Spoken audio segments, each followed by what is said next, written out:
Please take your seats, whoever hasn't done so. Yeah. Okay.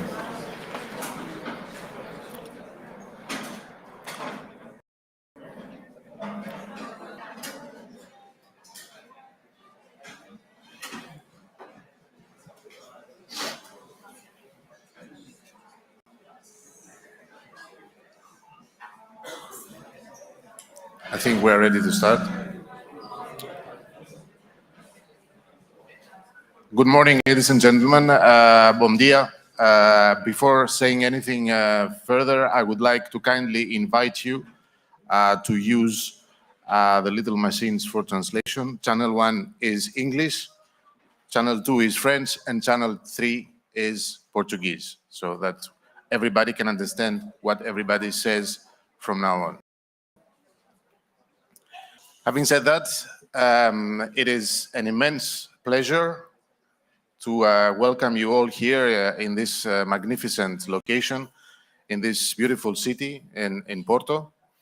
We are hosted by the Sephardic community of the city, one of the most historical ones in Europe, and one that has a lot of things to show. And you will hear more about it today, and you will also see a lot about it tomorrow, about the magnificent things that they have done over the past years to make Porto a community, a city where Jews can thrive and flourish. We are very, very thankful for their support, of the Porto Jewish community, our main partners in this event, for in every aspect, in all steps of the way, from the beginning when we conceived the idea of having here until today, where we have the pleasure to welcome you all. We are equally very thankful and grateful to the other major partners of this annual conference, which are also with us for a longer period of time. I'm talking primarily about the Association of the Hungarian Jewish Communities, the World Zionist Organization, who have helped us making this a reality, a multi-level support, and we are very thankful for that. We are also quite helpful for our long-standing main partners for this event and in general, including Action Protection League, including the Consistoire de Paris, including Portugueses por Israel, and the European Center for Judaism. Having said that, I'm sure that most of you have been in at least one of our events in the past. Maybe you have seen that these events are usually linked with an important date of Jewish history, be it a commemoration, be it something to remember, like Kristallnacht or the Shoah, or being something very positive, like, for example, the Declaration of Independence of Israel. 75 years ago, as yesterday, the 14th of May, Ben-Gurion proclaimed the Declaration of Independence of the State of Israel. So we are very happy for an additional reason to organize this event actually on the very same days where this historic event for Jews all over the world happened.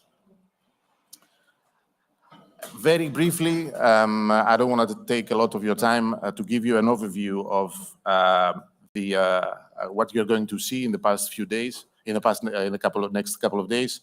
The event is a little bit different than many of you have seen and experienced in Budapest. We decided to have a full day of discussions. It might seem a little bit tiring, but please bear with us. I'm sure you're going to be rewarded. This is going to be a very entertaining, I hope also very educational experience for everybody, and primarily for all of you who made it all the way here to participate.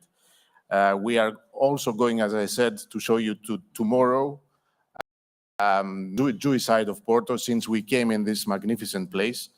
You have the opportunity tomorrow to see, besides the achievements of the Porto Jewish community, also to get a glimpse of this beautiful city. Usually, our events are formed in a way that it's more or less known to you. We decided this year to introduce a little bit, let's say, a couple of novelties. One is the full-day conference. Another one is the EJ Labs, which is a parallel session, actually a working lunch during the main lunch that place, where a selected group of people are going to sit down, discuss about a specific topic. We have already practically closed the registrations for EJA Labs, but still, if there is someone of you wishing to participate in this working workshop, lunch, whatever you may call it, that takes place for the first time, you are more than welcome to register in our registration, to tell us here, and we'll take care of that. This year, the first EJA Labs will be dedicated to how to proactively defend ourselves and Israel without using the Shoah. So I think, by default, this is an interesting topic, and I think it would make to take a closer look. At the end of the conference, a little bit before the end of the conference, we'll have a couple of minutes, a wrap-up, so that we'll keep you posted of what it was discussed and what are the main topics and maybe even actions to be taken.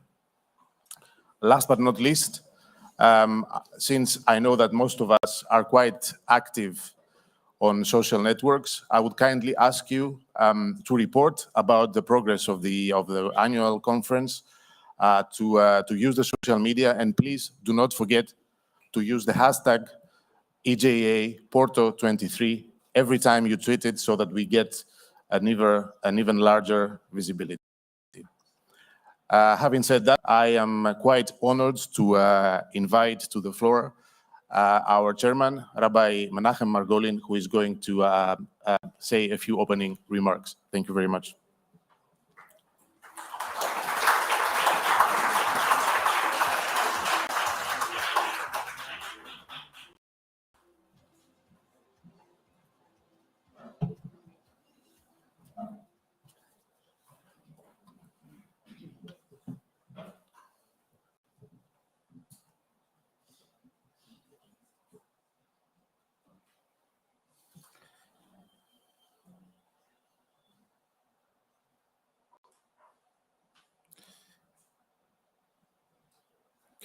Just one more minute, I apologize.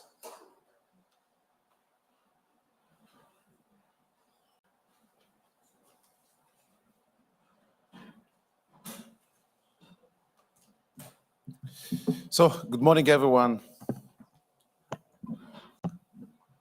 Excellencies, ladies and gentlemen, thank you very much for joining us here in Porto today.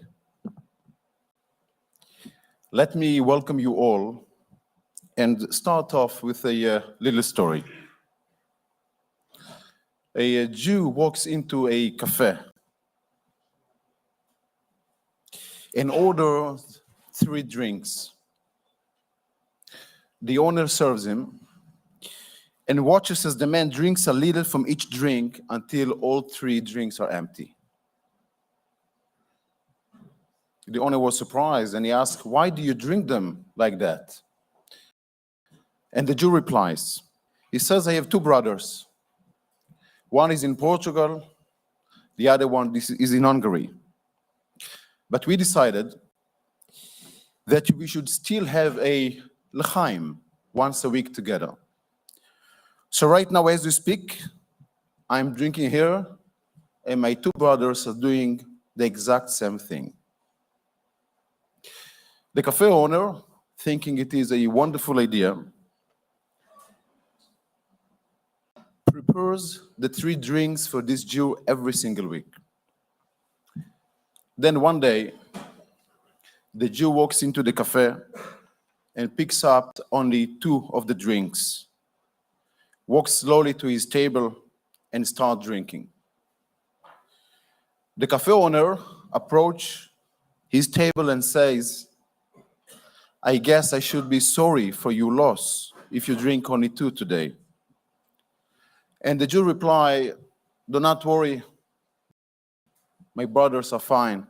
It's just me that I stopped drinking, so I'm drinking only their glasses."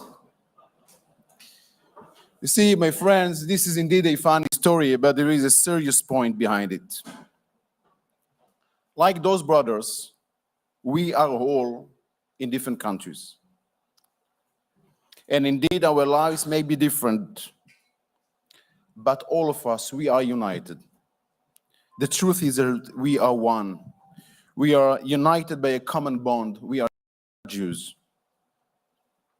This year's conference is themed on the idea of how of shaping the future of European Jewry together. And when we speak about shaping the future of European Jewry together, we must ask ourselves, what kind of future we would like to see? And if it is clear to us what is the future that we would like to see for European Jewry, what part can all do in order to achieve and make this into a reality? It is said that it is darkest before the dawn. And here is this room, ladies and gentlemen, we have communities. Was light burns away the dark. Firstly, the Jewish community of Porto, Gabriel and David.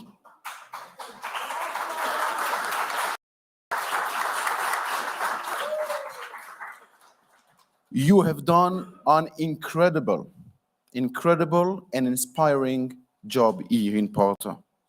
Your efforts that all of us will have the pleasure to see its results tomorrow will make you all amazed. Your efforts raised up every Jew here in Porto. And your community, unlike some others, your community is growing. It is proudly making a Jewish space in this beautiful city. Kol hakavod, both of you, Gabriel and David, for your wonderful job and for making also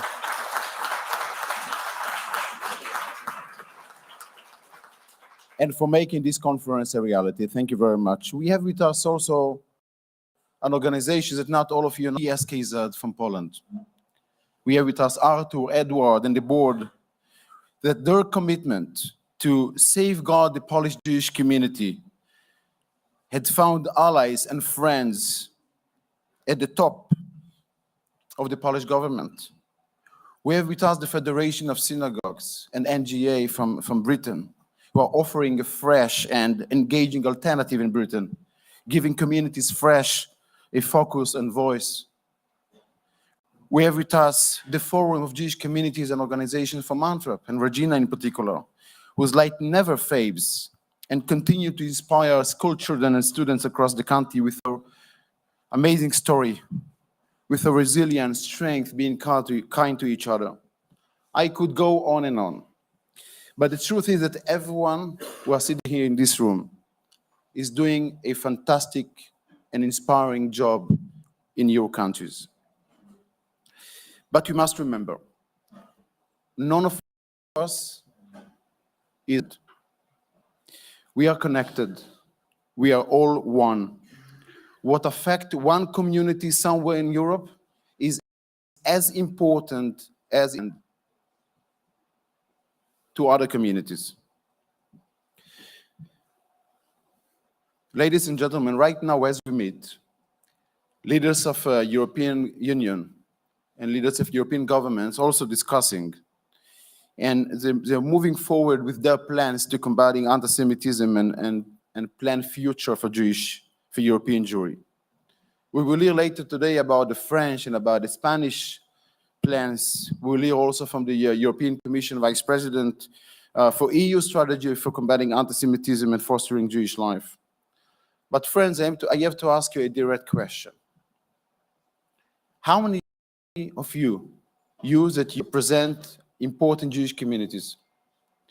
Right now, as European leaders speak about the future of European Jewry, plans for the future of European Jewry, how many of you were directly contacted by a diplomat or a politician in order to ask your idea, what do you think should be in the future? What you think should be in the plan? If any of you were contacted by any important politician or working on this plan, do you mind to raise it? As you could see, not really enough. And we have to change it. It is impossible that here we have in the room the leaders of Jewish communities. We're having with us more than 100 leaders who represent Jewish communities who work on the ground. And there are right now leaders who write plans for European Jewry without consulting with Jewish leaders who know how European future should look like. And this is why we need to change it. When we will finish our discussion today, we have a resolution for you to vote on. It is in front of you now. I guess you all should have it in front of you. This is not just a resolution for your community, but for each and every one here, and for each and every Jew in our communities. And if you all endorse it, then we will send it to every government in Europe and to the leaders of the European institutions. You will notice that it starts with the words, we Jewish leaders. We, because we are one community. We are stronger together, and when we speak together, our voice will be heard. And because, exactly like the joke at the beginning, when we say L'chaim, it's not just for us. It is for our brothers and sisters everywhere in Europe, Israel, and across the world. I wish all of us a great conference, and L'chaim to you all.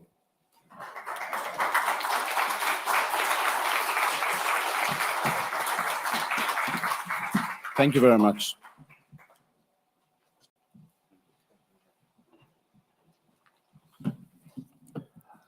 A lot of thanks to our chairman for these inspiring words. He also gave you an indirect but also very clear answer why this conference, we've decided that this year is going to take the whole day.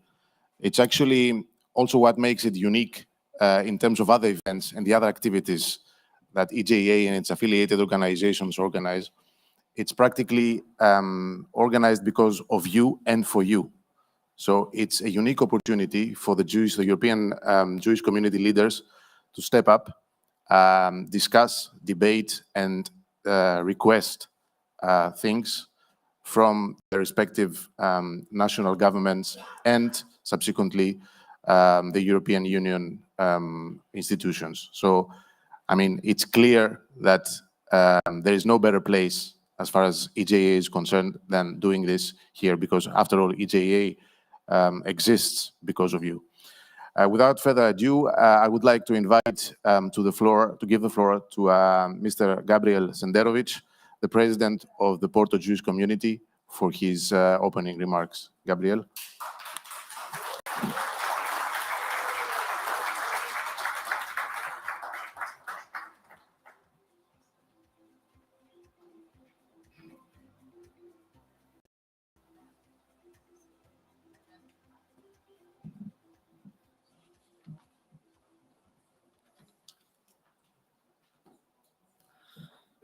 Ladies and gentlemen, welcome to Oporto and welcome to Vila Nova de Gaia.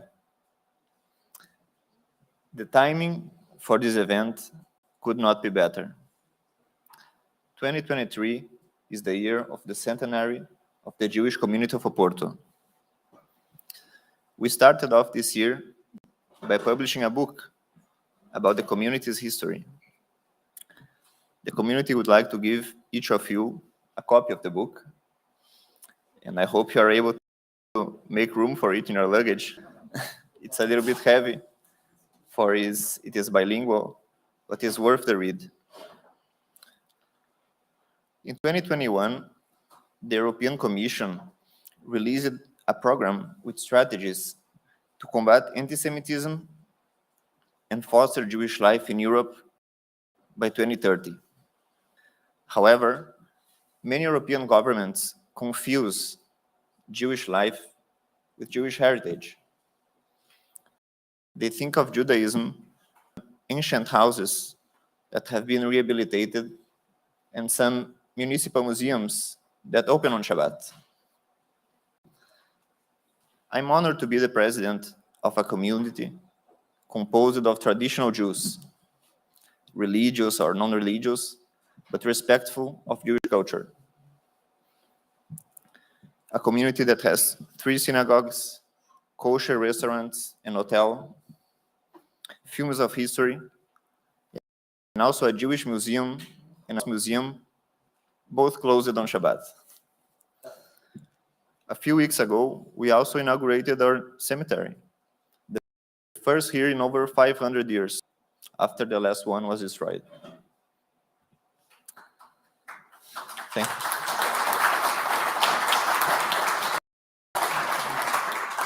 After a decade of hard work rebuilding this community, one of the most important lessons we learned is that our aim as a should not be to have friends.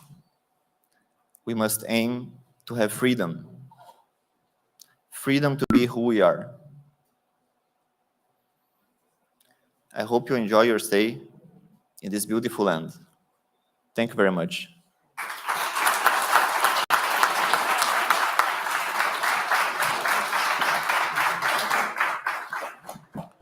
Thank you, Gabriel, and once again, our deepest gratitude for the excellent cooperation and the hard work you, David, and the community have been doing over the past few months to organize this event. And if you allow me, before closing this official opening of the annual conference, a personal remark. Also, for me, it's very important that we are here in the south of Europe, showcasing a Sephardi community. I also, my country of origin is Greece, is a country with a rich Sephardic history. Unfortunately, not a very thriving Sephardic community, especially after the Shoah, but we are working to make it happen slowly. And Porto is really a shining example of how a community like this can live and thrive. Let's move forward because we are we will be chasing a little bit the time today. So I would like to kindly ask to take over the moderator duties, my dear colleague and the director of our Brussels office, Alex Benjamin, who will guide you through the next session. Thank you very much once again.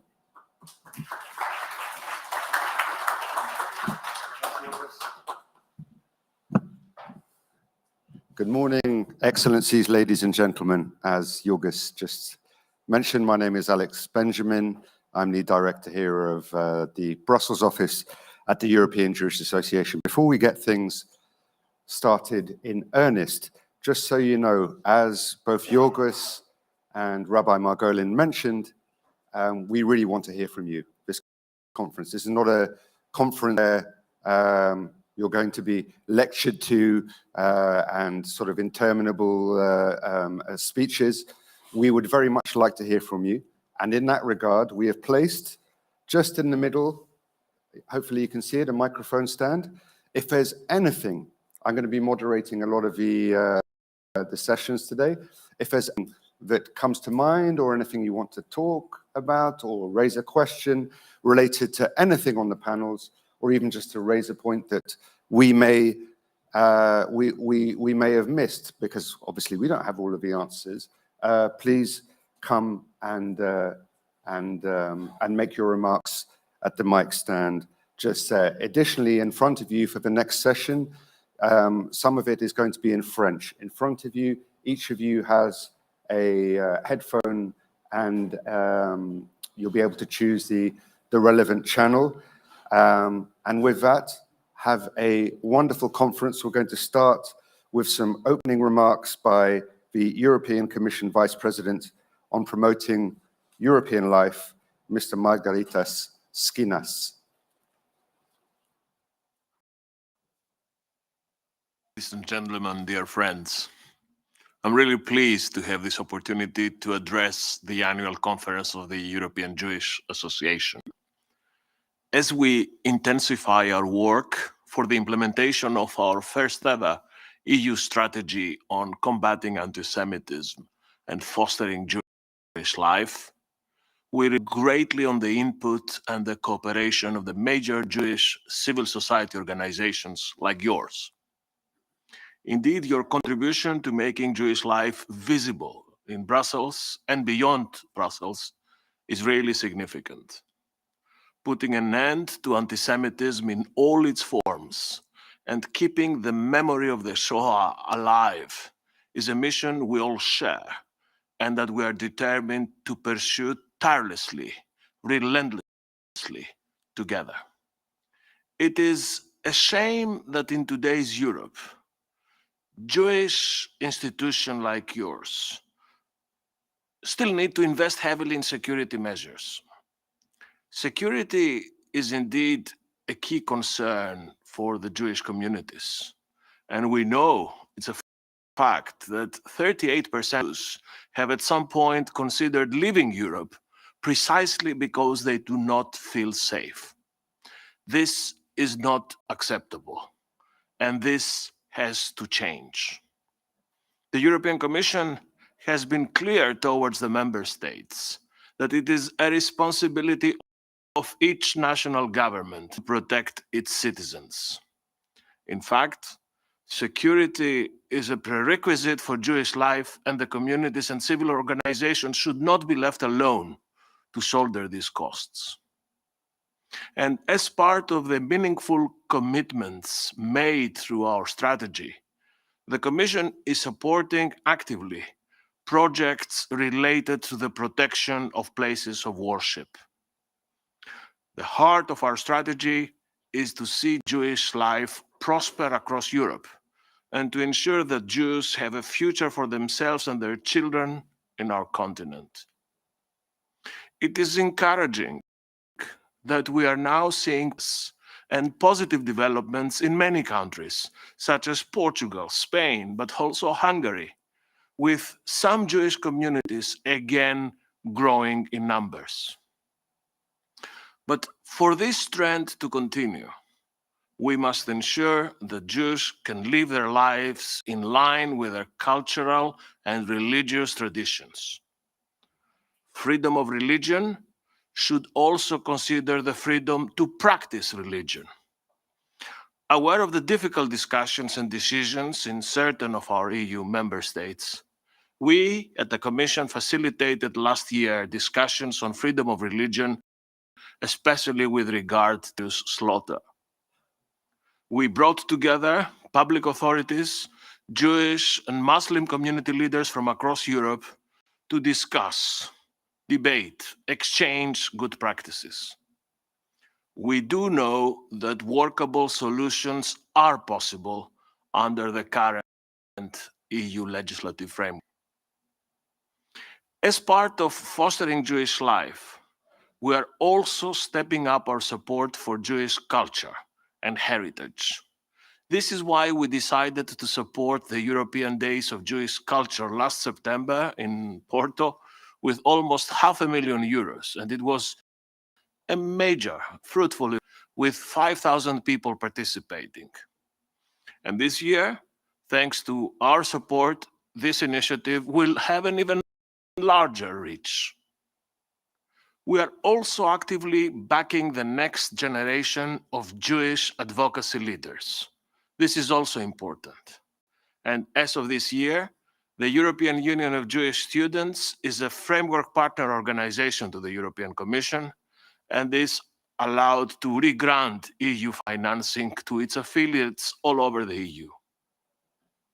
And in parallel, we continue our important work on promoting Holocaust remembrance through the creation of places where the Holocaust happened and the network of young European ambassadors to promote Holocaust remembrance.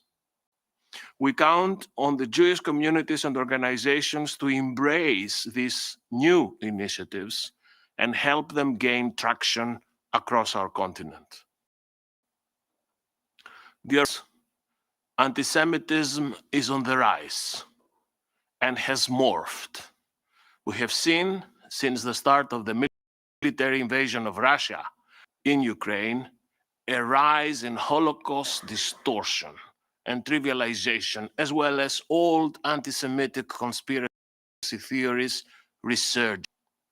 The contribution of Jewish communities in providing humanitarian support to people affected by this illegal, illogical war and in helping counter false narratives has been laudable. We cannot let our guard down. We need action at all levels to fight this scourge. EU level, local level, and obviously national level too. And I'm indeed very pleased that 14 EU member states have already adopted national strategies on combating anti-Semitism. All our member states have committed to do so in the 2022 European Council conclusions. And I want to assure you that the European Commission will monitor progress and follow up closely on this commitment of national action plans. Dear friends, Europe thrives in its diversity. Europe thrives when its Jewish community and other minorities, part of this diversity, thrive in it. I wish you all the very best. Thank you.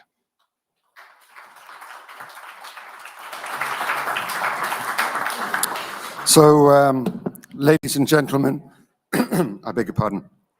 That was the European Union approach, and indeed the European Union has been very much to the forefront in pushing many of the European member states to come forward with plans. And slowly but surely, some of those member states are in fact, Rabbi Margolin mentioned France and Spain, we also have the Netherlands.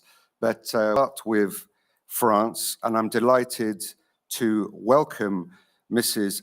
Elise Fajolès, the General Secretary of the Interministerial Delegation for the Fight Against Racism and Anti-Semitism, under the acronym DILCRA, from France, to let us and inform us as to the situation in France at present. So if you can put your hands together for Mrs. Fajolès. Thank you.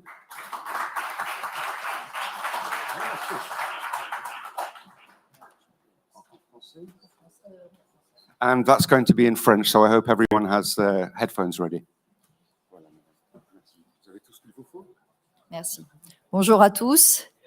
Merci beaucoup pour l'organisation de cette conférence et pour cette invitation à parler de...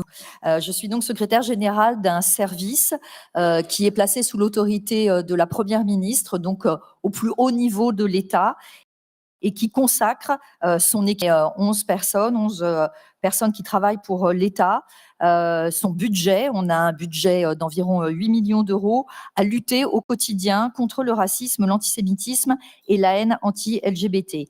Nous pilotons des plans avec des objectifs, nous travaillons en interministériel pour couvrir l'ensemble des politiques publiques. Le dernier plan contre le racisme et l'antisémitisme a été présenté par Elisabeth Borne, la Première ministre, le 30 janvier dernier. Je n'ai pas levé la main tout à l'heure lorsque votre président a demandé quels représentants de la communauté juive avaient été consultés pour les plans, puisque je suis représentante de l'État français et non pas de la communauté juive. Mais je dois dire qu'à contrario, j'aurais pu lever la main pour dire que pendant la concertation pour préparer ce plan, le CRIF était présent, l'UEJF, qui parlera tout à l'heure, l'Union des étudiants juifs de France, était présent, que le jour où Elisabeth Borne a présenté le plan, eh bien, à la fois Jonathan Arfi, président du CRIF, Samuel Lejoyeux, président de l'UEJF, mais aussi Jacques Frege, qui dirige le mémorial de la Shoah, sont venus présenter des parties du plan sur lesquelles elles avaient travaillé. Donc, bien évidemment, nous menons toutes nos politiques publiques de lutte contre l'antisémitisme avec les représentants en étroite collaboration avec les représentants de la communauté juive. Et d'ailleurs, il y a tous les ans, alors le Covid ne nous a pas permis de le faire tous les ans, mais on essaye de faire un dialogue France-Israël avec les représentants des institutions, des services ministériels français et israéliens pour travailler sur la lutte contre l'antisémitisme en France. Et en septembre, nous avons reçu à Paris une délégation israélienne pour travailler ensemble. Alors, quels sont les objectifs que nous pilotons donc dans ces plans? Je vais vous les présenter peut-être sous les deux angles essentiels qui sont d'un côté l'éducation, la formation et tout le travail autour de la jeunesse, et puis de l'autre côté forcément la répression des discours et des actes antisémites et l'accompagnement des victimes. Pour cela, évidemment, nous menons avec les différents ministères, mais nous avons aussi un budget dont je vous parlais tout à l'heure qui permet de donner des subventions à des associations qui nous accompagnent dans la réalisation de nos objectifs, parce que nous avons un réseau sur tout le territoire d'environ 900 associations qui peuvent être des toutes petites associations qui vont dans des villages partout en France faire des interventions dans les écoles, des spectacles, des conférences. Et puis, nous accompagnons aussi des très grandes associations, des lieux de mémoire. Je vous parlais du mémorial de la Shoah. Nous sommes des gros contributeurs au budget du mémorial de la Shoah. Mais nous avons aussi la Maison d'Isieux, le Camp des Milles ou d'autres associations qui luttent pour la mémoire, évidemment, pour aussi informer sur la présence juive et l'apport des Juifs à l'histoire de France, à la République française, et qui luttent contre les préjugés, l'ensemble des préjugés. Alors évidemment, lorsque l'on parle de l'éducation, on parle de la formation des professeurs, des enseignants.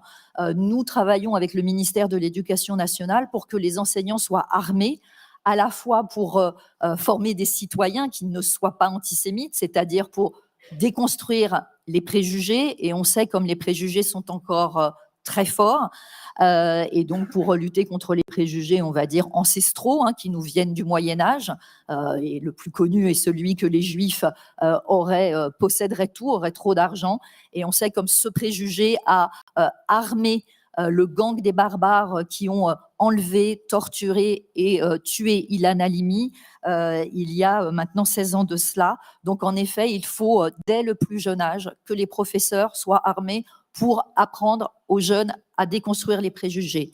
Mais il faut aussi que les professeurs soient armés pour défendre les élèves lorsqu'ils sont victimes eux-mêmes d'antisémitisme.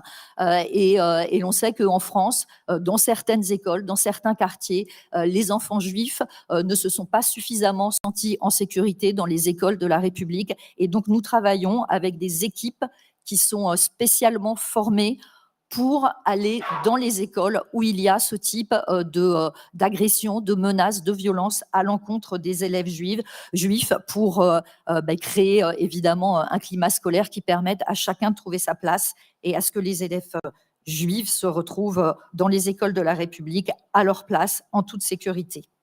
Nous travaillons aussi avec l'enseignement supérieur. Alors, il y aura une intervention de l'Union des étudiants juifs de France avec laquelle nous travaillons et nous leur donnons aussi de l'argent. C'est le nerf de la guerre pour mener leurs actions. Nous avons, il y a quelques années, un réseau de référents contre le racisme et l'antisémitisme dans tous les établissements d'enseignement supérieur. Ce réseau marche plus ou moins bien. Il manque encore de force, d'efficacité et de visibilité. Dans le dernier plan, nous avons adopté des mesures pour que dans chaque université, dans chaque établissement d'enseignement supérieur, il y ait un référent formé qui puisse permettre à des associations de mener des colloques, des débats contre l'antisémitisme, mais qui puisse aussi être un relais pour les victimes et les orienter vers la justice, vers la police, vers les associations qui les accompagnent et qui les aident. À la DILCRA, pour lutter toujours contre les prêts de la jeunesse, nous avons créé un prix national qui s'appelle le prix national Ilan Halimi, dont je vous parlais il y a un instant, pour que les jeunes de France n'oublient jamais cette terrible histoire, valorisent la mémoire d'Ilan Halimi et pour valoriser des projets. Nous avons constaté qu'en effet, l'enseignement académique de l'histoire, de la mémoire, le fait d'enseigner la loi aussi et de dire que, évidemment, s'attaquer à quelqu'un en fonction de ses origines est contraire à la loi, ça n'est pas suffisamment efficace. Il faut que les jeunes s'approprient les sujets et donc pour cela, il faut qu'ils mènent des projets eux-mêmes. Et donc tous les ans, nous lançons ce prix national et il y a donc des projets qui sont menés par des jeunes de 15 à 25 ans qui peuvent créer un musée, qui peuvent créer un journal, qui peuvent créer un spectacle contre les préjugés racistes et antisémites.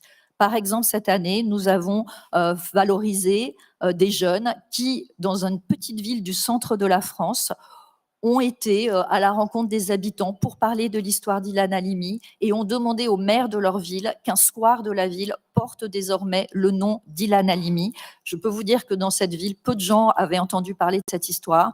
Il y a quasiment plus de juifs dans cette ville et dans cette région. Et bien désormais, il y aura un square qui porte le nom d'Ilan Halimi pour honorer sa mémoire et pour faire réveiller les consciences. Nous portons aussi et nous accompagnons aussi un certain nombre de projets qui permettent de mettre en commun les mémoires et les cultures juives et musulmanes, en finançant par exemple des programmes avec le Musée d'art et d'histoire du judaïsme et l'Institut du monde arabe à destination des enseignants, qui s'appelle Culture en partage et qui permet de montrer les liens entre les différentes cultures. Également des expositions, comme l'exposition Juifs d'Orient qui a eu lieu à l'Institut du monde arabe, ou Juifs et musulmans au Musée national de l'histoire de l'immigration. C'est en effet avec ces programmes-là qu'on verra que des gens, des jeunes, qui ne se connaissent pas et qui ont tendance à se haïr, voire même à passer aux actes, eh bien, peuvent comprendre qu'il n'y a évidemment pas de raison de se haïr, mais qu'il y a au contraire tout à faire ensemble et que chacun a sa part dans la République française, dans la communauté nationale. Nous suivons aussi le projet qui est mené par l'UEJF et l'association SOS Racisme, qui s'appelle Salam, Shalom, Salut, et qui met en présence des étudiants, des jeunes juifs et des jeunes d'origine arabe, et qui vont dans des quartiers difficiles et qui créent des rencontres entre ces jeunes qui ont des choses dures à se dire. Mais on voit, il y a un documentaire qui a été fait autour de ces rencontres qui s'appelle « À notre tour ». Et c'est magnifique. Hein, voilà, j'encouragerais tout le monde à voir ce documentaire parce que je pense que c'est exactement ce qu'il faut faire. Des jeunes qui se regardent et qui se disent qu'ils ne s'aiment pas au départ, mais à force de se parler, qui se comprennent et qui après, dans leur famille, vont tenter au maximum de lutter contre ces haines ancestrales qui peuvent animer les communautés. Là, je vous parlais de la jeunesse, la formation, elle touche l'ensemble des professionnels et nous avons dans nos plans nationaux et nous avons un budget pour former des professionnels et aujourd'hui, il y a même l'objectif de former 100% des agents de la fonction publique en lutte donc, contre l'antisémitisme, en prenant en compte la définition de l'IHRA. Donc, bien entendu, quand je vous parle de la lutte contre l'antisémitisme, je parlais des préjugés ancestraux, mais évidemment des nouvelles formes comme le conspirationnisme, comme la haine d'Israël. Bien entendu, ces formations en tiennent compte. Maintenant, je vais vous parler aussi des actions que nous menons pour l'accompagnement des victimes et pour la répression. La répression, elle commence par la lutte contre la haine sur Internet. C'est aujourd'hui sur Internet que se manifeste la plus grande haine de manière presque facile, quotidienne, et on a l'impression que sur Internet, la loi n'est pas la même qu'ailleurs. Donc évidemment, nous avons aussi des associations qui travaillent à former les jeunes, mais pas seulement les jeunes, pour expliquer que la loi doit s'appliquer sur Internet comme ailleurs. Évidemment, nous nous inscrivons dans le travail qui est mené du Digital Services Act, qui permet de faire pression contre les grandes compagnies qui régissent Internet, de manière à bien réguler, modérer beaucoup plus, ne pas laisser faire sur Internet et donc retirer les propos haineux, les injures, les insultes, etc. Mais ce qui est important sur Internet, c'est qu'il puisse y avoir des sanctions. Donc évidemment, il faut que les grandes compagnies modèrent, mais qu'il puisse y avoir des sanctions. Pour cela, nous avons une plateforme du ministère avec des effectifs qui ne cessent d'augmenter et qui mène les enquêtes sur Internet pour retrouver les auteurs de propos haineux, malgré l'anonymat. Évidemment, en travaillant avec les plateformes, on peut retrouver les auteurs. Et ensuite, nous travaillons avec un parquet de magistrats, donc, qui a été créé il y a quelques années, un parquet donc, qui travaille spécifiquement avec les plateformes et qui est spécialisé donc, pour avoir des sanctions et des actions qui vont jusqu'au bout sur Internet. Je vais vous donner un exemple très parlant. Récemment, donc, lors d'un concours de Miss France, une jeune femme qui était Miss Provence, qui concourait pour être France, qui s'appelle toujours April Benayoun. Lors de l'émission télévisée, comme toutes les jeunes filles, on leur demande d'où elles viennent et quelles sont leurs origines. Et elle explique que son père est d'origine israélienne. Et à ce moment-là, sur Internet, déferlement de haine, de menaces. On en revient à la Shoah, à Hitler. Enfin bref, boycott, ne votez pas parce qu'elle est israélienne. Tous les poncifs antisémites, eh bien, il y a eu des plaintes qui ont été déposées, il y a eu des auteurs qui ont été retrouvés, il y a eu un procès qui a été très médiatisé, et il y a eu des sanctions, et vraiment des sanctions réelles contre les auteurs. Donc voilà, il faut que ce type d'action soit de plus en plus nombreuse et marquante, pour que, à la fois, les victimes de haine sur Internet ne se sentent pas isolées et se sentent légitimes à porter plainte, et à la fois les auteurs comprennent que la loi doit s'appliquer sur Internet. Pour ce qui est de l'ensemble des discours dans la vraie vie, ou alors des agressions ou des agressions antisémites, et on sait que dans les dernières années, il y a eu des agressions antisémites. Alors, la musique un peu joyeuse qui m'accompagne ne va pas avec ces propos, mais je pense que c'est en cours de règlement. Je pense que c'est en cours de règlement. Voilà. Alors, je ne voulais pas vous priver de votre... Il n'y a pas de problème. Je me suis permis de m'arrêter parce que j'étais en train d'évoquer malheureusement les agressions extrêmement violentes qui sont allées jusqu'à la mort de 12 personnes en France dans les... on va dire depuis l'analyse, dans les 16 dernières années, 12 personnes françaises juives qui ont été tuées parce que juives en France. Donc, on voit comme ces agressions sont particulièrement violentes. Évidemment, au quotidien, il y a aussi d'autres agressions du quotidien, des dégradations de biens, etc. Il faut en tenir compte. Pour cela, à la DILCRA, nous avons commencé à créer un réseau de policiers et de magistrats spécialisés qui sont formés par nous. On leur rappelle la loi, on leur rappelle leurs obligations, on leur rappelle l'histoire, mais également, nous finançons des formations. Chacun de ces nouveaux policiers, magistrats, y compris au cours de leur carrière, lorsqu'ils se spécialisent contre les crimes de haine, eh bien, peuvent être formés par le Mémorial de la Shoah, peuvent être formés par le Camp d'Émile, par la Maison d'Isieux, par le Musée Dreyfus, donc qui sont des institutions que nous accompagnons et qui sont spécialisées sur la lutte contre l'antisémitisme pour que les policiers et les magistrats appliquent la loi, c'est-à-dire accueillent les victimes et les accueillent mieux. Nous avons constaté qu'il y a noir, c'est-à-dire la différence entre le nombre de plaintes qui est enregistré officiellement et le nombre de personnes dans les enquêtes qui nous disent « moi, j'ai été victime d'antisémitisme cette année ». C'est énorme, la différence. C'est-à-dire qu'un certain nombre, enfin même un nombre important de victimes ne vont pas porter plainte parce qu'ils n'ont pas confiance dans la police et la justice. Donc, nous avons des mesures qui nous permettent de réinstaurer cette confiance, donc de faire en sorte que les questions soient correctement posées, qu'on entende correctement les victimes, qu'on les oriente vers des associations pour qu'elles puissent les aider vraiment à mener leur action, que les policiers recherchent les auteurs et transmettent les affaires aux magistrats et que les magistrats puissent prononcer des sanctions vraiment sur le mobile d'antisémitisme. C'est à ce prix-là que nous progresserons efficacement également contre l'antisémitisme. Enfin, je vais vous donner aussi politiquement l'engagement de la France. Évidemment, la définition de l'IRA qui a été adoptée dès 2019 par le président de la République, par l'Assemblée nationale, par le Sénat, par un certain nombre de grandes villes en France.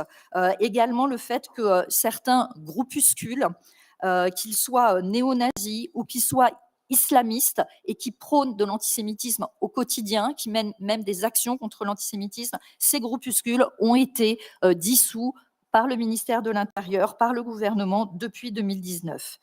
Certainement, il y a beaucoup de progrès à faire. Nous travaillons beaucoup à la sécurisation des lieux de culte, puisque la menace antisémite existe toujours. Il faut continuer probablement sur les formes les plus récentes d'antisémitisme, comme le complotisme. On a vu pendant la crise du Covid à quel point le complotisme est revenu fort, en accusant les Juifs d'avoir créé et propagé le Covid. Et évidemment, comme l'antisionisme, c'est la volonté de l'État français en appliquant la définition de l'IRA.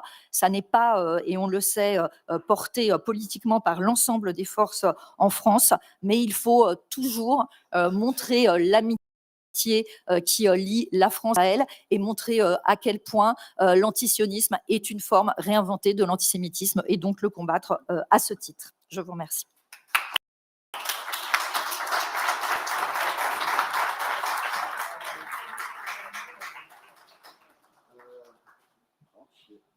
J'espère que ça marche. Hello. Ah voilà, ça marche. Tout d'abord, un grand merci pour votre discours. C'est très, très encourageant de voir ce que le gouvernement français fait. J'ai deux petites questions et tout d'abord, mes excuses pour mon français atroce, mais je vais essayer de me débrouiller. Il est meilleur que mon anglais. C'est bien gentil, madame. Juste une petite question. En parlant des jeunes, j'imagine qu'il y a beaucoup de points en commun entre les jeunes juifs et les musulmans, non seulement au niveau théologique, mais aussi d'une manière plutôt immigrantiste ou deuxième ou troisième génération de juifs qui sont en France ou peut-être plus. Alors, et comme ceci, est-ce que le problème entre les jeunes, c'est Israël? Et pour vous, est-ce que l'antisionisme et l'antisémitisme sont exactement la même chose ou doivent être traités différemment?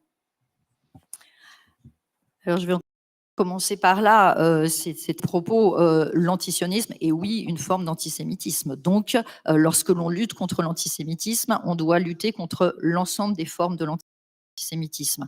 Aujourd'hui, ce qui s'exprime dans les quartiers difficiles, c'est de l'antisionisme. Aujourd'hui, on va plutôt, et pour un certain qui ne connaissent pas la réalité d'ailleurs politique du conflit au Proche-Orient, mais qui, par une forme de solidarité fantasmée comme ça et manipulée par des politiques, vont mettre sur Israël tous les malheurs des musulmans, tous les malheurs du monde, et donc sur les Juifs de France, sur les Juifs du monde, tous les malheurs du monde aussi. Donc c'est voilà, une espèce de mécanisme de la haine, du racisme, c'est qu'on va généraliser et on va dire tous les Juifs, c'est tous les mêmes, ils sont tous liés à Israël, d'ailleurs d'une certaine manière pas complètement français, et on va les haïr à cause de ça.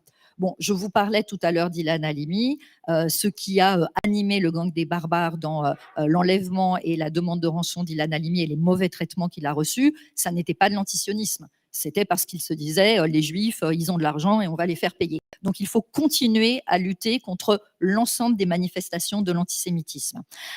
Pour ce qui est de la jeunesse, oui, on a donc quelques projets et vraiment c'est particulièrement émouvant. Il y a peu de temps, j'assistais à la représentation de Anne Frank. En fait, sur le livre d'Anne Frank, il y a des professeurs qui ont fait travailler une classe d'élèves qui sont des primo-arrivants. Des jeunes qui viennent, des enfants de réfugiés qui viennent de pays en guerre, qui parlent à peine français. Et donc, pour travailler sur Anne Frank, ils ont créé une pièce de théâtre. Ils ont des accents absolument terribles. Ils viennent d'Ukraine, ils viennent d'Afrique, ils viennent de Syrie. Et après, on a eu une discussion avec eux. Et déjà, ils disaient qu'en effet, pour la plupart, n'avaient jamais entendu parler d'Anne Frank, voire même jamais entendu parler de la Shoah. Donc, c'est important qu'on ait ces programmes pour qu'ils comprennent aussi ce qu'est l'histoire des Juifs et de l'antisémitisme.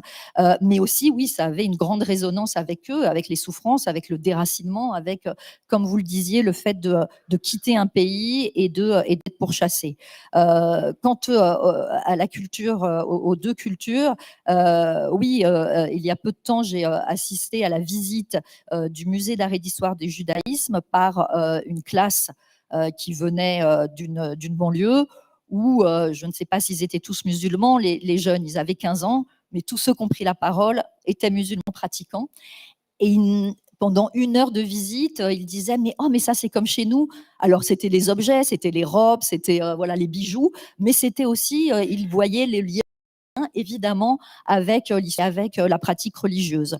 Donc oui, il faut absolument multiplier ça parce que en réalité, mais je crois que dans notre pays, en France, on le sent très fortement, il y a beaucoup de clivages entre la ville, la campagne, entre les gens qui ont fait des études, d'autres qui n'ont pas fait les études, entre les juifs et les musulmans. En réalité, ce qu'il faut, c'est que les gens apprennent à se connaître. Là, ce qui est terrible dans ce clivage-là, c'est que ça peut aller jusqu'au meurtre. Donc c'est particulièrement urgent, en effet, d'apprendre à se connaître. Oui. Un grand merci. On va continuer avec notre panel. Et je vais continuer en anglais si je peux. Ladies and gentlemen, it's very, very reassuring when one listens to Madame Fajolès to know that there are governments so completely on top of their game.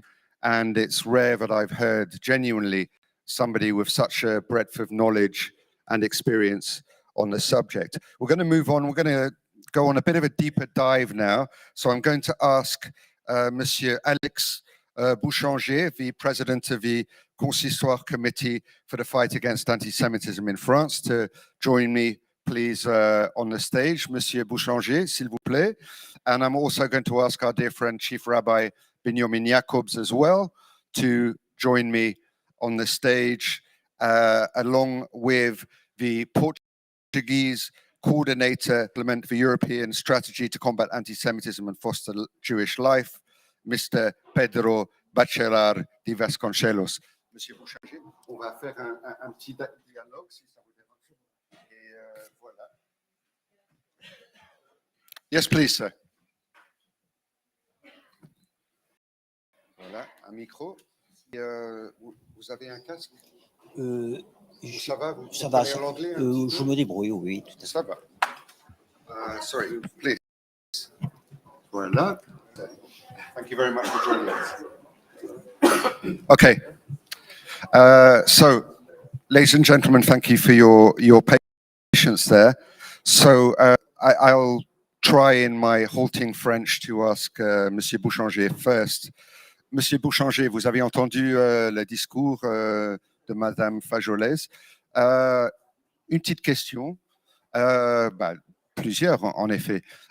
Tout d'abord, est-ce que vous êtes plutôt satisfait avec le plan de la France? Et deuxièmement, il y a beaucoup d'études. Et quand j'écoute Madame Fajolès, j'ai vraiment l'impression qu'il se concrétise dans mon cerveau que la France est une des pays qui fait le plus d'initiatives gouvernementales pour lutter contre l'antisémitisme et de l'antisionisme. Mais à l'inverse de ça, c'est aussi un pays en Europe qui a le plus de nombre d'aliyas, et aussi les Juifs en France se sentent les plus mal à l'aise. Qu'est-ce que vous en pensez? Je partage votre analyse. Donc, je représente le Consistoire de Paris, qui est l'une des plus grandes institutions, sinon la plus grande d'Europe, concernant le judaïsme. Et donc, on est confronté effectivement à toutes sortes de difficultés que vous venez d'évoquer. Alors, il est vrai qu'avec les pouvoirs publics, la communauté juive de France, et notamment son noyau dur, qui est le Consistoire de Paris, avec le CRIF, avec le Fonds social unifié, nous entretenons les meilleures relations depuis un certain nombre d'années. Ça n'a pas toujours été le cas. Je vais prendre l'époque de l'an 2000, où effectivement il y a eu les répercussions en France de l'intifada, donc le conflit israélo-arabe a été importé en France, et les autorités de l'époque, je pense notamment au ministre de l'Intérieur de l'époque, M. Claude Vaillant, de banaliser les synagogues qui brûlaient, les juifs qui étaient agressés en permanence. C'était une situation terrible pour la communauté juive de France durant cette période, et on n'a pas senti de la part du gouvernement une véritable compréhension, une véritable envie de mettre les bons mots sur les choses. Depuis un certain nombre d'années, la situation a bien évolué. les présidents qui se sont succédés, Nicolas Sarkozy,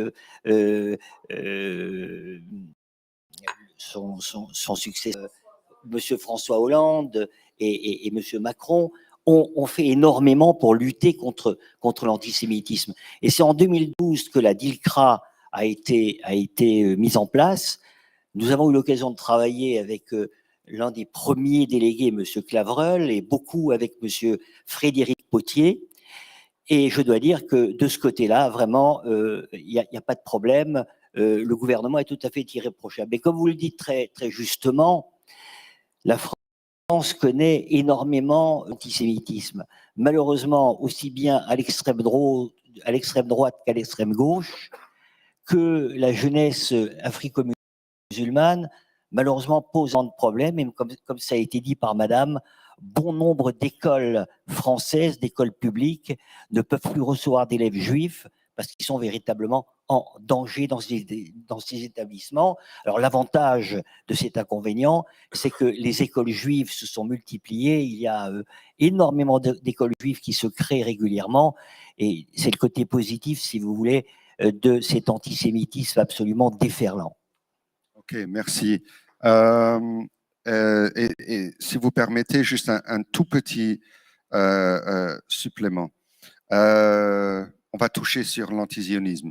En France, est-ce que vous avez l'impression que l'antisémitisme se transforme en antisionisme ou c'est un mélange des deux? Moi j'ai l'impression que c'est plutôt, vous êtes bien sûr français, vous savez beaucoup plus que moi, mais j'ai l'impression que l'antisémitisme est beaucoup plus, si on peut dire, gauchiste que droitiste maintenant.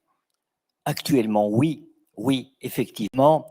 La gauche et l'extrême gauche, notamment Mélenchon et les gens de LFI, sont les antisémites les plus. Mais malheureusement, l'extrême droite, qui est très discrète actuellement et qui espère prendre le pouvoir lors des prochaines élections présidentielles, risque fort de montrer son véritable visage. Le président donc du Rassemblement national, qui s'appelle Bardella, a fait des déclarations au terme desquelles on interdira l'abattage rituel en France, aussi bien pour les musulmans que pour les juifs, mais ça va bien au-delà. On interdira l'importation de viande cachère, au motif que les bêtes abattues ne sont pas étourdies préalablement. Et de suite après, on va nous parler de la Brit Mila, de la circoncision, que bon nombre de gens d'extrême droite, pour des raisons obscures, voudraient interdire. Et ça, c'est un énorme problème. La Convention universelle des droits de l'homme, tout comme la Constitution française, prévoit la liberté religieuse. Et le risque, c'est qu'à court terme, si l'extrême droite venait au pouvoir, on ne puisse plus pratiquer notre religion et que ça entraîne une alia encore beaucoup plus massive. Vous dites à juste titre que l'alia française est la plus importante en Europe, mais si on nous interdit la shrita, l'abattage rituel et la brit mila par voie de conséquence, eh bien, les forces vives de la communauté juive vont purement et simplement faire leur alia ou partir dans d'autres pays plus tolérants. Merci. Chief Rabbi Jacobs, very interesting point. I know you understand French. So the point that Monsieur Bouchanger was just saying there about there are laws for combating anti-Semitism, which of course are extremely important, and the IHRA definition, but there are increasing numbers of pieces of legislation that affect things like Shrita, Brit Milah, whatever. For all intents and purposes, if they're implemented, would have the same effect as anti-Semitism. It would mean de facto end of a meaningful Jewish life in Europe if you can't access your food and you can't practice your traditions. Holland, the Netherlands, I beg your pardon, is one of the widely seen as one of the most liberal and tolerant countries in Europe. However, having had the pleasure of your company for the last few years and got to know your community, Dipor, and got to know Ellen and others, that situation seems to be changing. Now, one would imagine you've been fairly busy on doing, working with the government on any Dutch plan. Can you update us on those plans and some of the challenges that you face in Holland, the Netherlands, on a daily basis, including some of the laws that Monsieur Bouchanger was just finishing with? I could, but before I do that, I'll just want to correct you a little bit, because you told the public, all people here, that in Holland very liberal and very, if I come in Israel and wherever in the world, Holland, all Jews were saved during the war. Now, we have the highest percentage of being in Western Europe of people being killed. And it was not the German police who took the Jews from the houses, it was the Dutch police. After the war, anti-Semitism was very, very strong.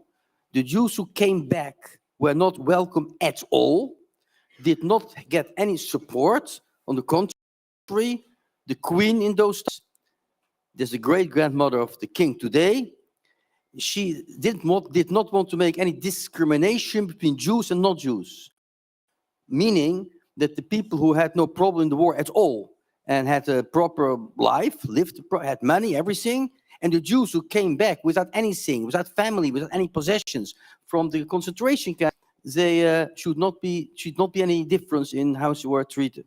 That's reality. Now, what happened? My generation, we brought shadow of the Shoah. We were brought up with a very big respect for non-Jewish people because they saved my mother's life, my father's life also, but that's a different story. So those who were brought up with after the war were children from survivors who in general had to say thank you, were alive thanks to non-Jewish people with danger for their own life, saved them. But the 80% children and parents who were killed, they had no voice anymore. So it took my generation a long time to realize that the situation in Holland was not that brilliant at all. No help. And today, let's say 25 years after the war, there was sometimes, in certain places, they made a memorial for the Jews who were killed. And the 50 years, it was everywhere memorials. So I once asked a mayor, how come 50 years later we're starting making memorials? Well, the answer was the one who was before me, the mayor, he rather did not want to have any memory what happened in those times, because what happened, how the Germans were, the mayors, the Dutch were joining the Nazis. That was in a terrible way. They didn't want any memory anymore. Today, a few weeks ago, I spoke a young mayor from a village called Lochem, and before the war, Jews were integrated. That was the problem. We were not assimilated, integrated. Everywhere in Holland were Jewish communities. So when the war started, and Hitler started, everybody thought, well, the Germans, the Polish Jews, the Russian Jews, we are Dutch. Nothing will happen to us. But it did happen. Now, he told me that after the war, in that little village, Lochem, which had a very strong Jewish community, there were only left two Jewish people, survivors. And there was a shul standing there. So the town hall, the mayor of those times, went to the Jews and told them, listen, we want to buy the shul, the synagogue. Okay, they had no choice. They were not able to do anything with anymore. But the mayor said in that time, straight after the war, to two people who just back from Auschwitz, you have to realize the value of the building of the synagogue is not so high anymore because you don't have services anymore. So first you kill the Jews, and then you tell them that their possessions are nothing worse anymore because they're not there anymore. this is an example, but this is daily life the whole time. At this very moment, we're busy in Holland with restitutions. All town halls, each village, each town has to make to look back what happened with the possessions of the Jews. This myself, of my family was killed. Where are the houses, the bank accounts? Where? My mother came back after the war, and she had, she was very nice, not married after the war, and she had some money on the bank account. But after the war, she couldn't get it back anymore because she didn't have the proof anymore that it was her money. Finish, full stop. So she accepted that because she had to survive. So today, there's a research on different towns. So I'm looking into it. What happened with the possessions of the Jews? 80 towns, 80 villages, 80, don't want to join this research. Why? Some of them say because we have no Jews anywhere anymore. And others say, us, never has this thing happened. We gave everything back. What we can prove, it's not like that. So should we be surprised that in anti-Semitism in Holland is growing? I'm sorry. In Holland, there's no anti-Semitism, just anti-Zionism. Right. And that's exactly the same. It's a virus, what in the times from the Crusaders, we killed Jews, Jesus. In the Middle Ages, it's like what happened here. Yeah. And then we had the pest, the disease. Jews were guilty. My parents have the wrong race. And I am a Zionist. If I'm a Zionist or not a Zionist, not important. I am a Zionist. Very often, and I'll finish, if I give a speech to a non-Jewish public, I get a compliment for my Dutch. Now, my Dutch is quite well. If you don't believe it, I'll say a few words in Dutch and you can see it. You can hear it. So then afterwards, I get a compliment. So that my Dutch is so well. So I tell them, I'm sorry, I am Dutch. Sorry, 10 generations. Oh, we thought you were Jewish. No, I mean, I've heard that before, and I remember, Rabbi, you told me not so long ago you were walking not far from your home, and a kid sort of ran out to the front garden and shouted "Viva Palestine" or whatever. So that is already 3 weeks ago. Last Shabbos, there was 2 kids who screaming "Free Palestine," and not little babies, 13, 14. And when I went for a Shabbat walk, I learn every Shabbos afternoon, but before I have a little walk with the person we learned together, we went into a tunnel to the park, written there, Magen David is, and then a swastika.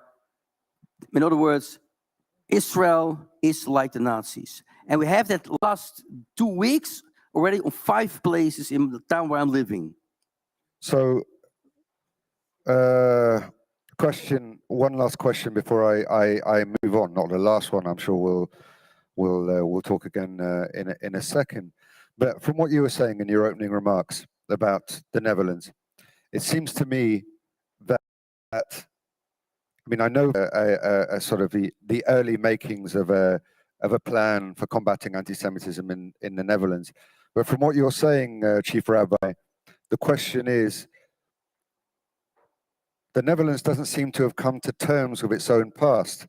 And if it hasn't come to terms with its own past, how can it talk about future anti-Semitism unless it's willing to engage in that and deal with issues such as restitution and the Dutch role in sort of turning Jews in, etc. I mean, are these difficult conversations? Are you having these conversations with political figures, or when you try and raise it, do they just sort of ostrich-like stick their head in the sand? No, if I have conversations with, let's say, one of the ministers I'm very close with, then there's the head of the anti-terrorism department of the government. They 100% agree with me and are aware of the danger, and they understand. But with the other ones, as a majority, I don't have a conversation because they're not interested. It's a political issue. If the left parties say nothing happened and just speaking about what is Israel, this wrong, that wrong, the whole day was speaking about Israel. and that creates a lot of anti-Semitism, was all the same. And they don't want to speak about it. And now the churches in Holland will be always on the hand of the supportive to the Jewish community. The Roman Catholics, they're very clear.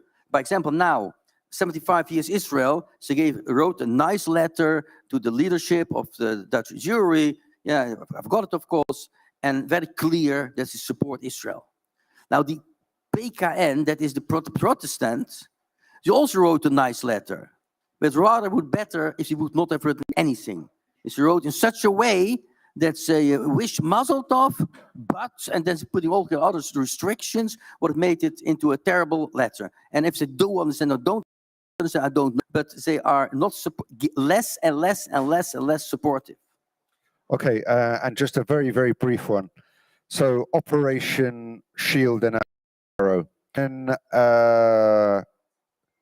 situation arises in Gaza or in Israel in general, do you, as Chief Rabbi, have to take extra security precautions? Are you more aware? Let me put it even more simply. When something happens in Israel, are you aware that you need to be more careful than usual? Well, I'll tell you a little secret. I don't need television, I don't need radio. I just look how many times police is driving around my house if something happens in Israel. Okay, thank you. Thank you, Chief Rabbi. We're with us a new guest in a relatively new position. I hope you're okay with English, sir. Is everything okay with English? Okay, fantastic. So ladies and gentlemen, just to remind you, we have the Portuguese coordinator to implement the European strategy to combat anti-Semitism and foster Jewish life, Mr. Pedro Bacharach de Vasconcelos. I love Portuguese names, by the way. They're very, very nice. Not always easy to pronounce, but very nice nonetheless. But Dutch names are wrong? No, Dutch names are great, but they're significantly less syllables. I mean, I'm glad that our friends from TSKZ are here, because some of the Dutch names, some of the Polish names are all but unpronounceable. Anyway, thank you for being with us, sir. We were just talking to the Chief Rabbi there about coming to terms with a past when it comes to Jews and Jewish treatment. Of course, Portugal and the Iberian Peninsula are somewhat different in that, I'm not going to say Portuguese and Spanish Jews untouched by the Holocaust, because that clearly wouldn't be true, but equally they have a sort of more difficult past going back 500, 600 years ago during the Inquisition and the auto da fés. So perhaps you can tell us a bit more about how your position came about in the first place and what challenges you're facing dealing with not just a recent post-Second World War past, but a 500, 600-year-old past, which effects are still being felt today in terms of the crypto Jews, Marranos, etc., etc. So the floor is yours, sir. Thank you very much. Really, good morning, everybody. I was appointed as national editor only 1 month ago, and I have not so many things to tell you about what we are pretending to do, because in this moment we try to adopt some theological guidelines in order to prepare a program inside the European orientations regarding fighting anti-Semitism and promoting Jewish life. It's a pleasure and an honor to be here with you. Really, in Portugal, we don't have nothing similar to what we heard about Dutch in this moment. 500 years ago, it was not like that. The horror of the persecution of Jews is well known, and the truth is that from those times until now, there is a strong transformation, a very strong movement that puts aside the ancient hate against this color people. I think Jewish communities know well the role of a Portuguese diplomat in Bordeaux, who tried to do everything to save, protect, and send to Portugal many Jews coming from Germany.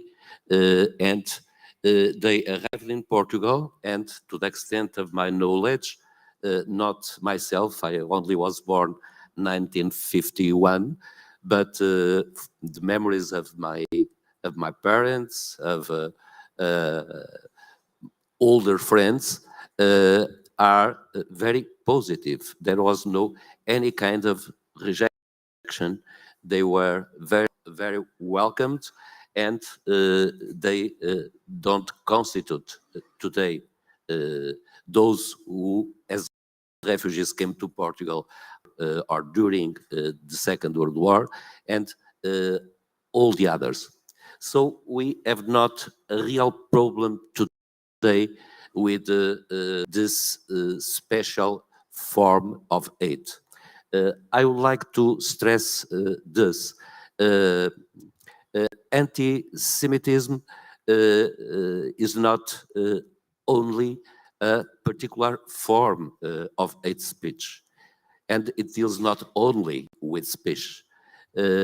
Anti-Semitism, it was the moment of awareness of the horror of the Holocaust.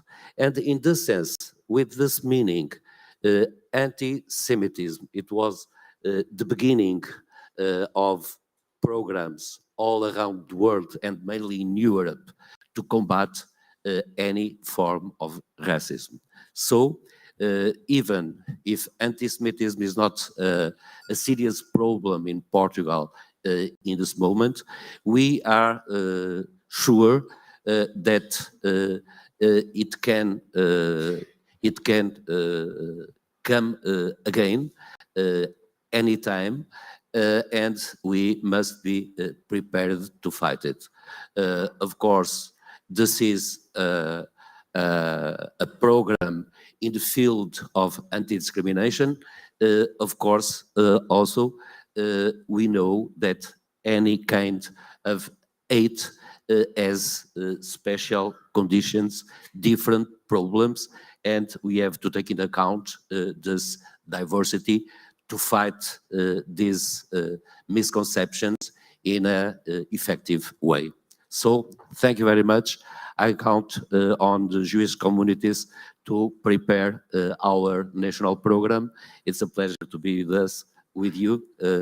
Good work. Thank you. Well, it's a pleasure from our point of view to meet you, but I'm not going to let you escape just yet. I'm going to ask, if I may, hopefully it's not a too personal question, but I'm going to ask it. What is it, or why does it matter to you? I mean, you've come into this role a month ago. Is it something that's you've grown up being aware of? I mean, you mentioned your parents. I mean, what is it about this position that excites you? Is the wrong word. That motivates you?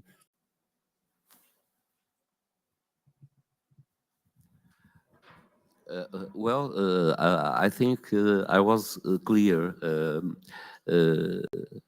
There is this is part of my education. My family was Catholic, is Catholic. I have no religion, but the respect regarding Jews is a constant. And this is a little crazy, but on account of these remote persecutions 500 years ago, there is in the Christian community some kind of proud of having a little of Jewish blood in their veins. It's common to refer to that as a positive thing. Really, if we want to promote this European program, we have to take into account the very specific conditions we face in Portugal. But of course, we never forget that the founder stone of anti-racism, of the public awareness of the need to combat discrimination was the recognition of the horror of Holocaust. And this is enough motivation. Thank you very much. Thank you. I think, Javi Jacobs, you wanted to jump in briefly? Often people asking, is it possible that someone's anti-Semitic and not anti-Zionist? Yeah, it's possible someone is anti-Zionist, and at the same time, it doesn't mean he's anti-Semitic. He's anti-Semitic. It's possible. But the other way, if it's not the same, then it should be possible that someone who is anti-Semitic, nevertheless, he loves Israel, and that I never saw. Yeah, no, it's true. It's actually a very good point. I've never seen that either. I'm just going to come back to you as well, if I may. Question is this: politics is becoming increasingly polarized. Social media, we've seen an uptick in hate speech. Do you see one of your main challenges, given that you've outlined that there is or there appears to be a sort of ingrained respect for Judaism and in general in Portugal, do you see one of your principal challenges being anti-Zionism and having to deal with the consequences of hatred of Israel and, for want of a better word, political anti-Semitism? Is that one of the biggest challenges you think you face? I think it's important to speak with Jewish communities in Portugal to have a good view what really in the is going on. But I don't think that in the main media, perhaps in a very insignificant way, in some social nets, it may appear there is not in the media any kind of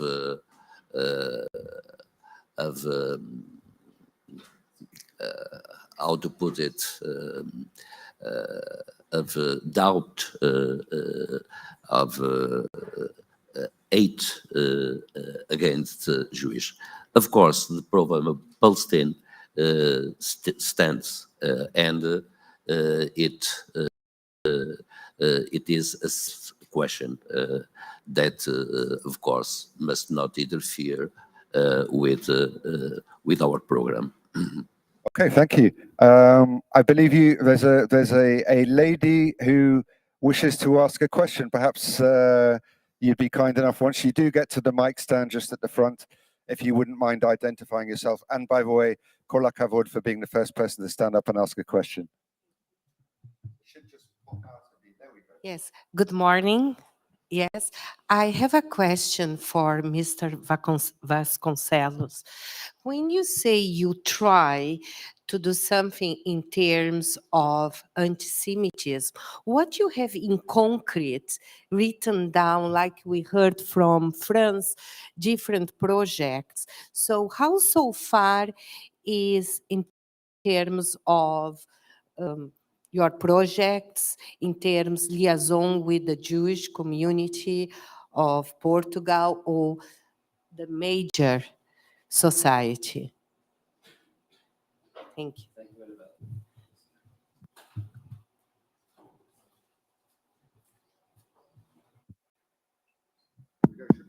Okay. Yeah. Our sound guys down the bottom will look after you. Should be fine. Go ahead. Um,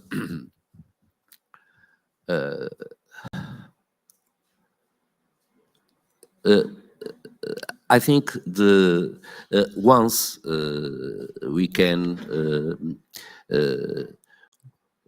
confirm this in the dialogue of the Jewish communities in Portugal, but if really eight attitudes are exceptional in our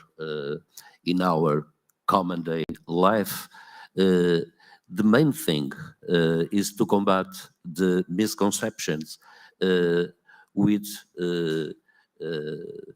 from a positive side, promoting the Jewish life and trying to conquest a strong collaboration from Jewish communities to see the better way to make arrive to the large audience the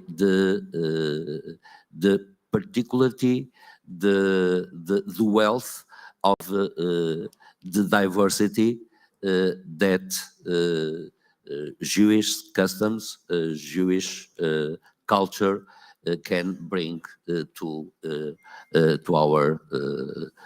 our country, to the Portuguese culture. We have no any doubt of the profound, deep influence of many Jews writers, novelists, poets, who in this long history, since the beginning of the nationality, 900 years ago, live in Portugal and give a contribute to the well-being of everybody. So it's on the positive side that we must stress the program we are intending to develop. Thank you. Okay, thank you very much. I wish you the very, very best of luck with your new position. I think we'll probably have a better answer as to how far the plans are advancing once we give you a bit more time. But in any case, gentlemen, I thank you very much for being part of this panel. We're going to move on, if that's okay. So sorry, if you wouldn't mind, and we'll continue. Thank you. Thank you very much.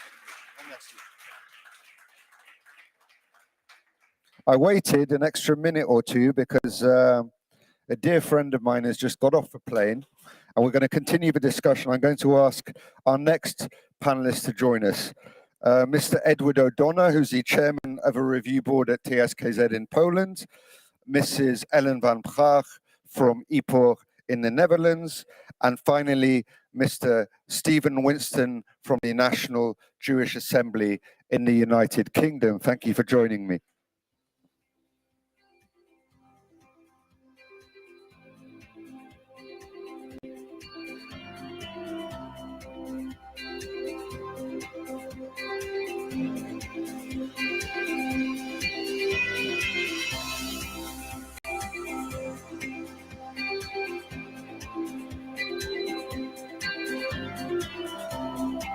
Got a microphone?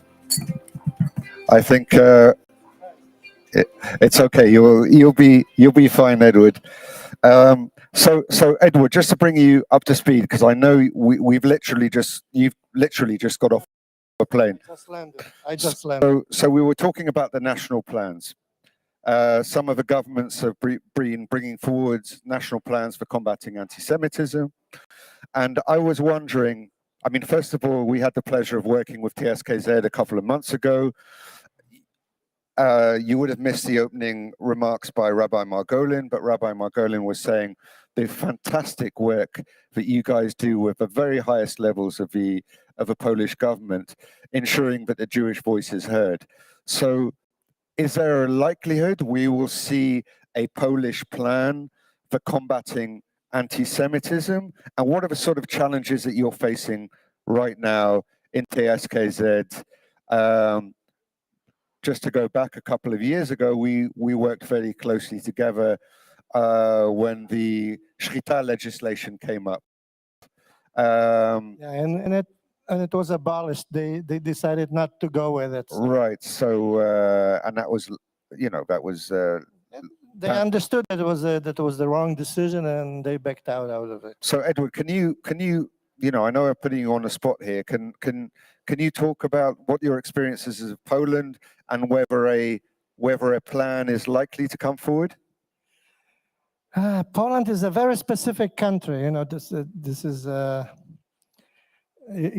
we just celebrated the anniversary of Warsaw Jewish Ghetto Uprising, and many of our friends from all over the world were there. And the main organizer of this event was the Polish government. As a matter of fact, the office of the president of Poland was the body that was responsible for everything that happened during that day. And from the speeches that were made by the government officials that were heard all over the world, we can see that there is no problem within the government as such when it comes to anti-Semitism. The anti-Semitism as usually occurs somewhere else, usually, because the official government people, they are very sympathetic to what we do. They always help us. They help us with financing.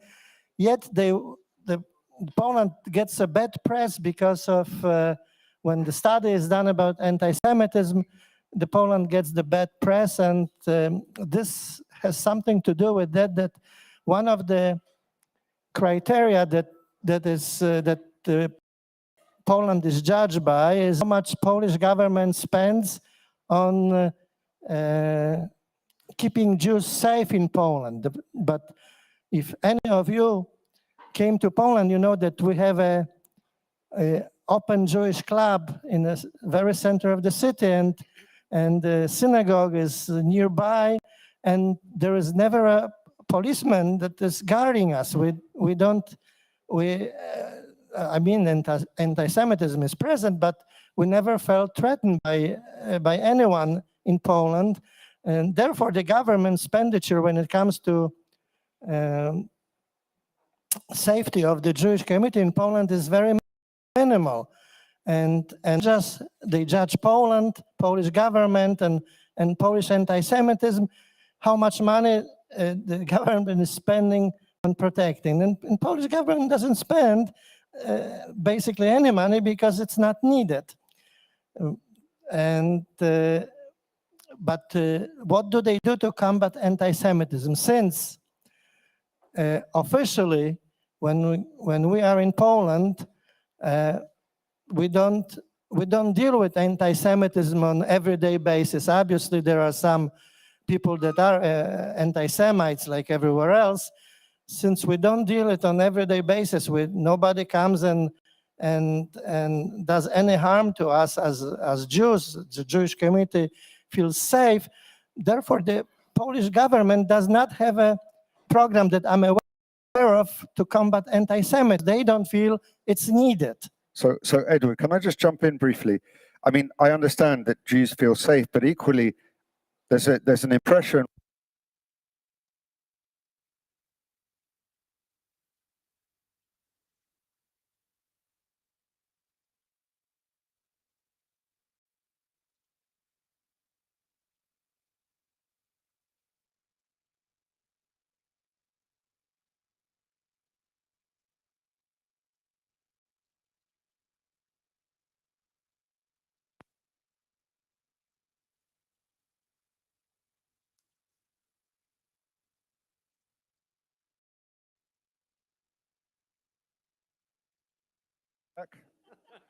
We're back online. I think we might be. Okay, well let's ignore it and hope it goes. I'll keep this close to my mouth if it does. The question is, Edward, there seems to be a fair amount, there's no other word, good old-fashioned anti-Semitism in Poland. And what I mean by that is, I'm talking little figurines of rabbis that bring you luck. I'm talking, you know, sort of very old-fashioned notions of Jews. So it seems to me, although security might not be an issue, education most certainly is an issue.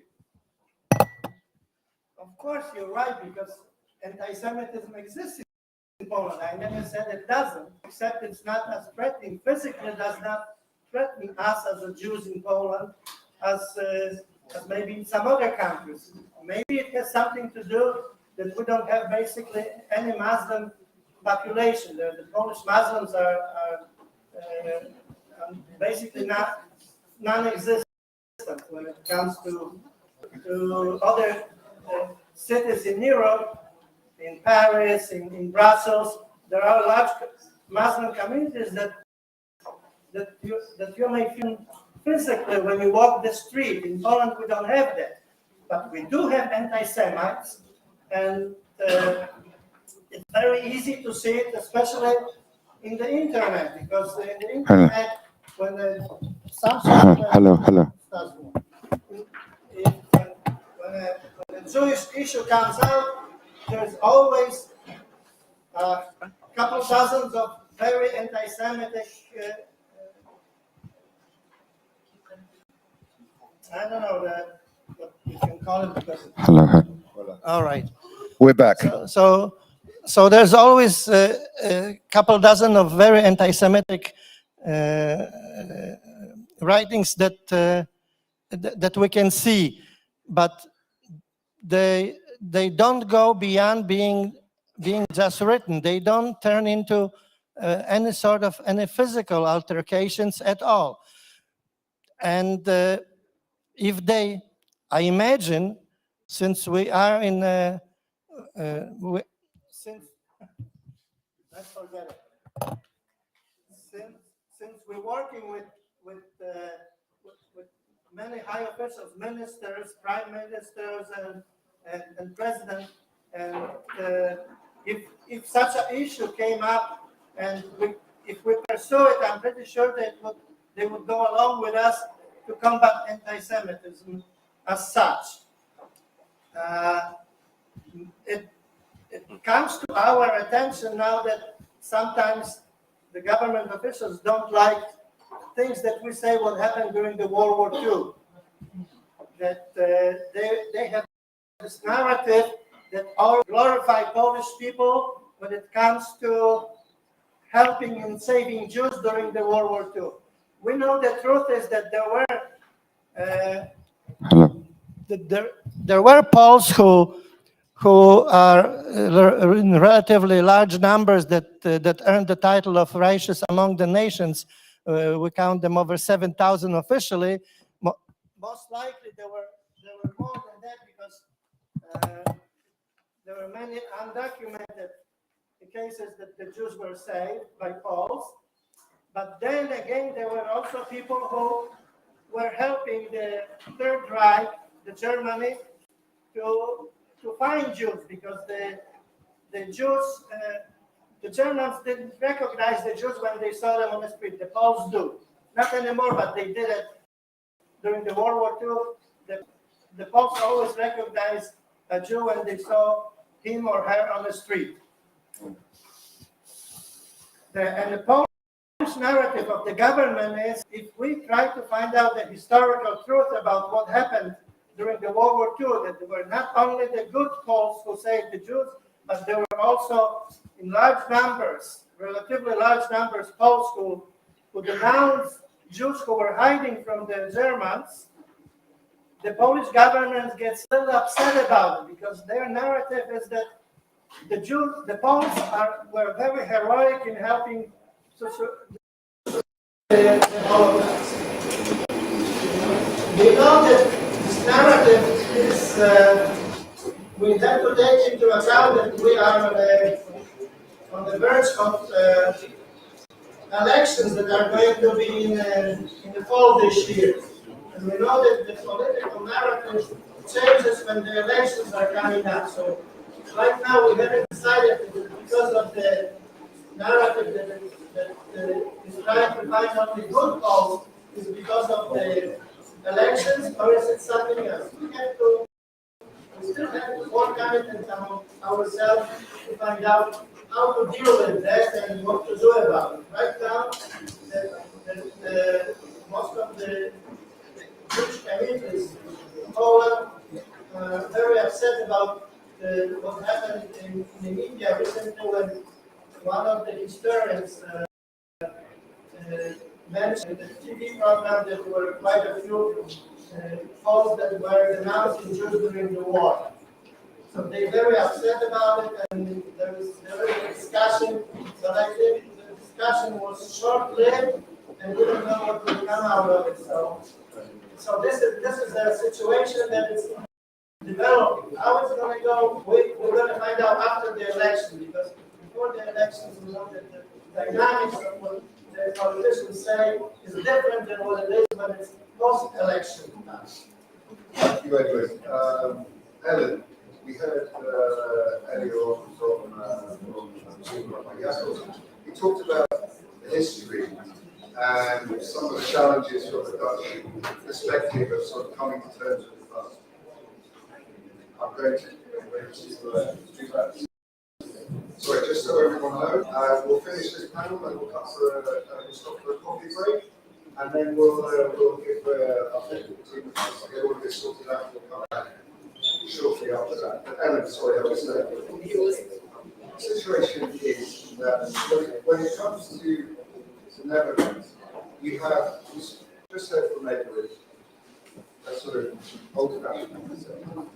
Now, presumably there is still some bad folks, but my impression is certainly from what Jakob was saying, that he's right there as well.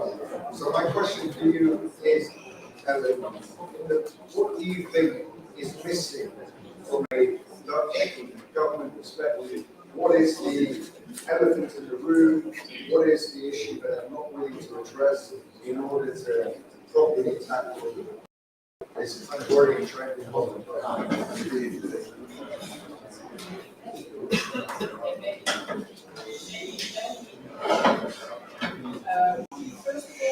First of all, the Dutch always the Dutch always choose the side of the enemy. And to give you a small example, tonight I couldn't sleep, so I listened to the radio, as I did on Friday, as I did on Thursday. Every time they have someone from either Morocco or Palestinian, a Dutch journalist who lived in Palestine, talking about the poor case of the Palestinians, thus ignoring the position of Israel and inclusive the position of the Jews in Holland. And the position is very, very difficult because of the small numbers we have left in Holland. As you understood, the percentage of Jews murdered in Holland were incredible. But there's also another thing. Many Jews are leaving or were in Holland either to live in Israel or United States or anywhere in the world except Holland. The Dutch have no clue that the Jew that was murdered was their neighbor, was their shopkeeper, was their teacher. They have no recollection of history at all. They deny history. And that's why our position in Holland is so difficult.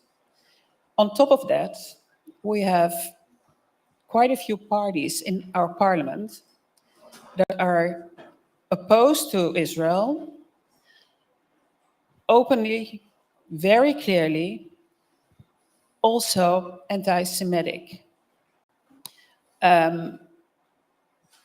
Those parties have members. Those members are Dutch people, people who live next door. Even nowadays, they don't recognize our position. We want to live as Jews in Holland. That's the only thing we want to do. We want to ourselves, our children, our grandchildren. We want to live there because we've lived there for generations. And why should I, as a Dutch Jew, being Jewish, have to leave because of someone is thinking that I'm not supposed to live there? And that's the issue at the moment. Thanks, Ellen. Stephen Winston, Managing Director of the National Jewish Assembly, a new formed organization. My Managing Director, Yorgos, attended your, I believe it was the inaugural AGM. Yep. And our Yom Ha'atzmaut celebration. So, and he came back very, very positive about it. It's been a bit of a tumultuous time in the UK. You've come off the back of the sort of Corbyn era, which seemed to really almost allow or bring out a whole kind of anti-Semitism in the United Kingdom, but I hadn't seen in a very, very long time. There's a new leadership now under Keir Starmer, the minister under Rishi Sunak. Brexit has happened. So in terms of, as what Rabbi Margolin was talking about earlier on when he talked about sort of Jews' borders, nonetheless, the UK is sort of, I'm not going to say cast adrift, but certainly no longer part of the European Union. What's it like starting up a new Jewish assembly? Can you talk us through perhaps some of the reasons why you felt the need to start this up, and certainly some of the challenges that you've got in the United Kingdom, Stephen? Sure. So just to get to your point about era, whilst he is now, removed from being able to stand as a Labour candidate, and the Labour Party under Keir Starmer are making very real efforts to remove any and all anti-Semitism. There's still traces, and most recently, for example, we had Labour MP Diane Abbott, who wrote a letter, and in that letter she said that Jews don't suffer from racism, and they don't suffer from hatred, which was in itself entirely ignorant. And it's not just confined to Diane Abbott.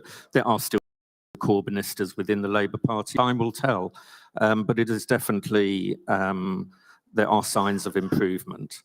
But we must never become complacent in that regard. The NJA, I formerly served as the executive director of the UK Zionist Federation, and for those who don't know, the Zionist Federation was the world's oldest Zionist federation, created in 1899 and was named in the Balfour Declaration. And in recent years, that the left-wing organisation members of the Zionist Federation mobilised themselves, and they organized the National Council Board. And I personally felt that it was no longer a place for me to work. But that decision was taken away from me as they made everyone redundant. And so now they just exist in name only. So it was at the same time, our chairman, Gary Mond, who was one of the vice presidents of the Board of Deputies. He experienced a little bit of a witch hunt, which was by some of some people in the community who did a deep dive into his Facebook activity over several years, and really nothing was found, but whatever they found, it was used to eject him from the Board of Deputies. He was also a trustee of the Jewish National Fund in the UK. And so it was really just a, it became evident that we needed an organisation in the UK that would be truly representational. I can never remember if it was Abe Lincoln or George Washington who said, by the people, for the people, and of. But that's how we see the National Jewish Assembly, and that's how we operate.